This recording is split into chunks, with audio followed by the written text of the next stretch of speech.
Merci pour votre fidélité renouvelée à votre télévision de proximité Zik TV. Voici le sommaire. La coalition Djammi Gorgui a officiellement investi le président du mouvement Goudomp Debout comme candidat à la mairie des locales 2022. Vous pourrez suivre Olivier Boukal dans cette édition. Retour du poste de Premier ministre au Sénégal. Les avis sont partagés. Vous pourrez suivre l'avis de Mohamed Tidiane Ndiaye dans ce 20h.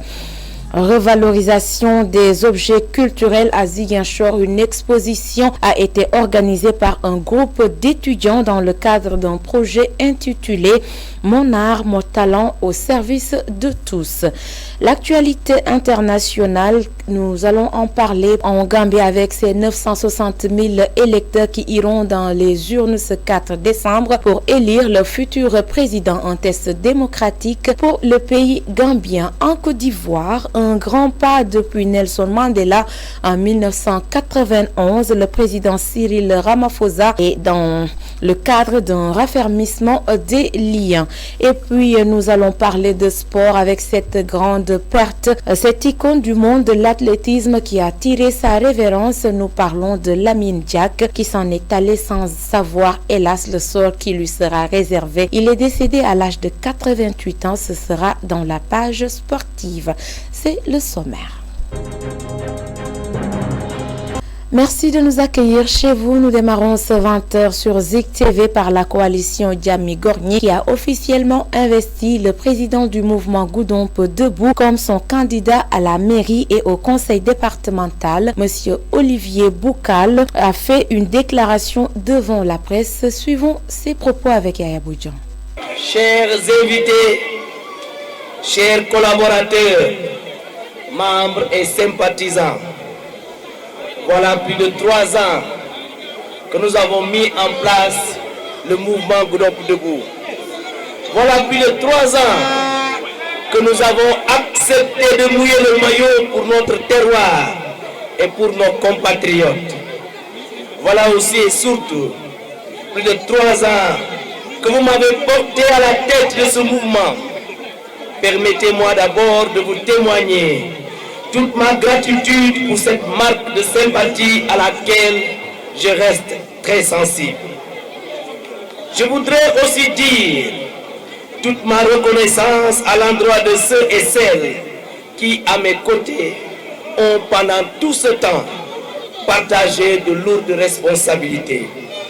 C'est avec beaucoup de joie que je m'adresse à vous aujourd'hui à l'occasion de notre meeting d'investiture.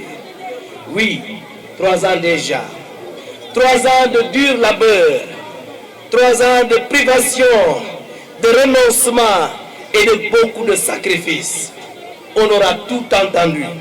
Mais jamais vous ne vous êtes lassé de défendre notre cause, notre vision et notre programme. Oui, ça n'a pas été facile. Mais vous avez fait montre d'une telle bravoure qu'en l'espace d'un laps de temps, le mouvement Goudomp Debout s'est imposé comme première force politique. Olivier Boukal, que vous avez suivi à l'instant, on a profité pour parler des maux que vit le département de Goudomp. Retour du poste du Premier ministre au Sénégal, le débat fait rage et chacun donne son avis. Nous avons donné la parole à notre confrère journaliste. Il est le président de l'APIC, c'est l'association des professionnels de l'information et de la communication de Ziguinchor. Il s'appelle Mohamed Tidiane Ndiaye. Le président de la République aujourd'hui que Macky Sall est en train de prendre.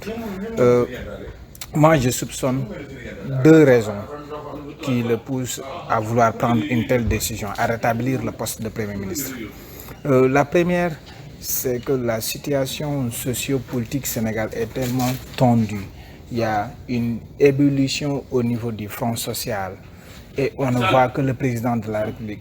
Il n'y a plus ce mur, il n'y a plus ce fusible, il n'y a plus cette personne qui est là pour amortir un tout petit peu les chocs dans le terrain social. Si le président de la République choisit un Premier ministre qui a un profil politique, qui a une envergure nationale, on peut peut-être tout de suite analyser que le président de la République est en train de préparer un poulain, est en train de préparer quelqu'un. Si le profil est technocrate, si le profil est un peu béni, oui, je m'excuse du terme, mais c'est ça. Si le président dit quelque chose, il le fait sans état d'âme. C'est que le président de la République, peut-être il veut être là, il veut rester là. Donc tout dépendra du profil qu'il aura choisi.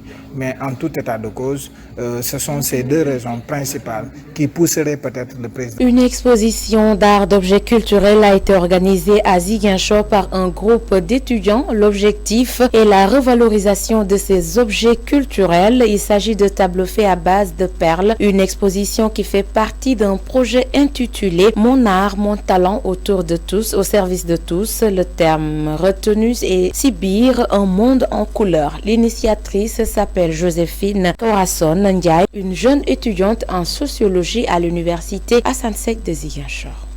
Aujourd'hui, on a eu un vernissage que l'on a organisé pour mettre en évidence le talent de l'étudiant. Pourquoi? Parce que plusieurs étudiants sont dotés d'un talent, mais caché, ils ne le connaissent pas. Cause pour laquelle certains ils luttent pour les bourses, d'autres ils sont là en train de faire des grèves sans pour autant savoir qu'il y a quelque chose en eux qui peuvent les faire avancer dans la vie. Il y a quelque chose en eux qui peut les aider à ne pas fatiguer l'État, à ne pas se fatiguer, mais à devenir des personnes responsables, des leaders demain en fait. Il s'agit de faire des tableaux d'art, des tableaux en diamant, en perles, qui touchent un peu de la peinture, mais tout à fait différents en fait des tableaux que l'on voit souvent. Parce que comme vous l'avez remarqué, j'espère que vous avez déjà eu à faire le tour. Ce talent qui montre qui on est et à travers mon talent, je montre aux étudiants de croire en eux.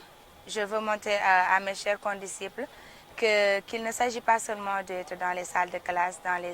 Nous passons à présent à l'actualité sur l'international que nous démarrons en Gambie où plus de 960 000 électeurs sont appelés à élire le futur président. Un scrutin test pour la démocratie de la Gambie dans ce pays enclavé dans le Sénégal. La surprise a été grande il y a 5 ans quand Yaya Jammeh, qui a été battu plus tôt par Adama Barrow dans les urnes, mettant fin à un régime qualifié de dictatorial. Après la Gambie, nous allons parler de la Côte d'Ivoire où le président sud-africain poursuit sa tournée ouest-africaine. Depuis le 1er décembre, Cyril Ramaphosa est en Côte d'Ivoire dans la première visite d'État sud-africaine à Abidjan depuis Nelson Mandela, c'était en 1991. Les deux pays ont signé 9 accords de coopération bilatérale dans le but d'accroître les échanges commerciaux. Nous terminons l'actualité internationale en Biélorussie où l'Union européenne a décrété ce jeudi un nouvel ensemble de sanctions à l'encontre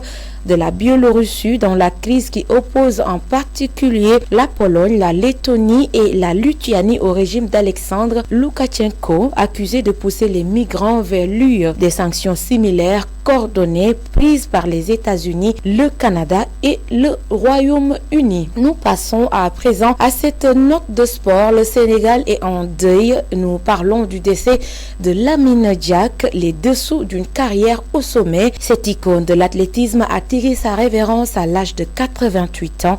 L'homme qui a marqué cette discipline mondiale de l'athlétisme a eu 8 grandes distinctions dans différents pays du monde entier qui reposent en paix. Cette note de sport met un terme à ce 20h sur votre télévision de proximité Zik TV. Merci de l'avoir suivi. Bonne fin de soirée à toutes et à tous.